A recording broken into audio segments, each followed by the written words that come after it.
விக்கிரவாண்டி தொகுதி இடைத்தேர்தலில் மக்கள் சுதந்திரமாக வாக்களிக்க முடியாது. இடைத்தேர்தலில் அதிமுக போட்டியிடாதது குறித்து எடப்பாடி பழனிசாமி விளக்கம். சட்டமன்ற தேர்தலில் 200 தொகுதிகளில் வெற்றி பெறுவோம் என்ற ஸ்டாலின் கனவு பலிக்காது. மக்களவைத் தேர்தலில் விக்கிரவாண்டி தொகுதியில் அதிமுக 6000 வாக்குகள் தான் குறைவு என எடப்பாடி பழனிசாமி பேட்டி. முறைகேடு உறுதியாகியுள்ளதால் நடப்பாண்டி நீட் தேர்வை ரத்து செய்ய கோரி உச்சநீதிமன்றத்தில் மாணவர்கள் புதிய மனு. தேர்வின் புனித தன்மை கேள்விக்குறியாகிவிட்டதால் மறுதேர்வு நடத்த கோரிக்கை.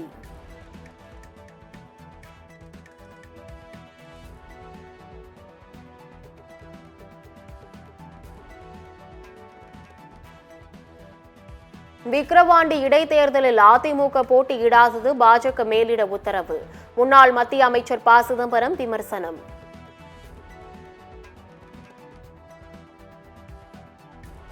விக்கிரவாண்டி இடைத்தேர்தலில் அதிமுக போட்டியிடாதது வேடிக்கையானது. நாம் தமிழர் கட்சி மைக் சின்னத்தில் போட்டியிடும் என சீமான் தகவல்.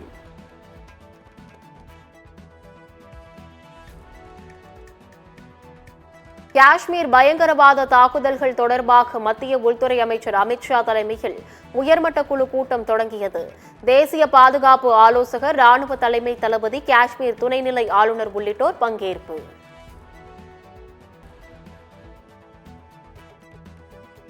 படிக்கும்போதே மாணவர்கள் தொழில் சார்ந்த திறன்களை வளர்த்துக் கொள்வது அவசியம். குதிரைக்கு கடிவாளம் கட்டியது போல இருக்கக்கூடாது என சந்திரயான் 3 திட்ட இயக்குநர் வீரமுத்துவேல் பேச்சு.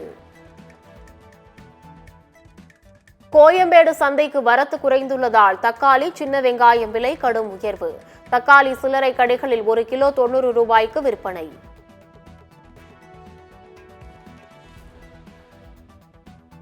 மத்திய பிரதேச மாநிலம் போபாலில் ஒரு ஆடு 50,000 முதல் 7,5 லட்சம் ரூபாய் வரை விற்பனை. பக்ரீத் பண்டிகையை முன்னிட்டு ராஜஸ்தான் மாநிலங்களில் ஆடுகள் விற்பனை அமோகம்.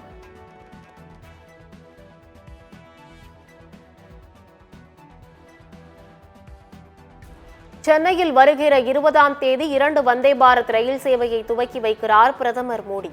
விழாவில் ஆளுநர், முதலமைச்சர் மு க ஸ்டாலின், மத்திய அமைச்சர்கள் பங்கேற்கின்றனர். திருவண்ணாமலை அருகே சிக்கன் ரைஸ் சாப்பிட்ட 5 பேருக்கு வாந்தி, மயக்கம். உணவு பாதுகாப்புத்துறை அதிகாரிகள் நடவடிக்கை எடுக்கவில்லை என குற்றச்சாட்டு. குடும்பத்தின் சுமைதாங்கியாக திகழும் சர்வதேச தந்தையர் தினம் இன்று. தந்தையை போற்றி நாடு முழுவதும் மகிழ்ச்சி.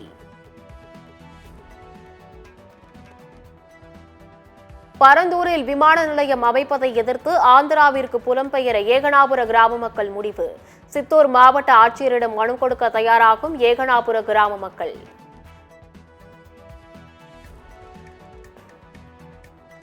நெல்லையில் உழவர் சந்தையில் நாவல் பழம் வரத்து அதிகரிப்பு. நாவல் பழ சீசன் என்பதால் ஆர்வத்துடன் வாங்கி செல்லும் மக்கள். புதுச்சேரியில் மாநில பாஜக தலைவர் செல்வ கணபதிக்கு எதிராக உட்கட்சி மோதல் வலுக்கிறது. மாநில தலைவருக்கு எதிராக கட்சி நிர்வாகிகள் நூதன போராட்டம்.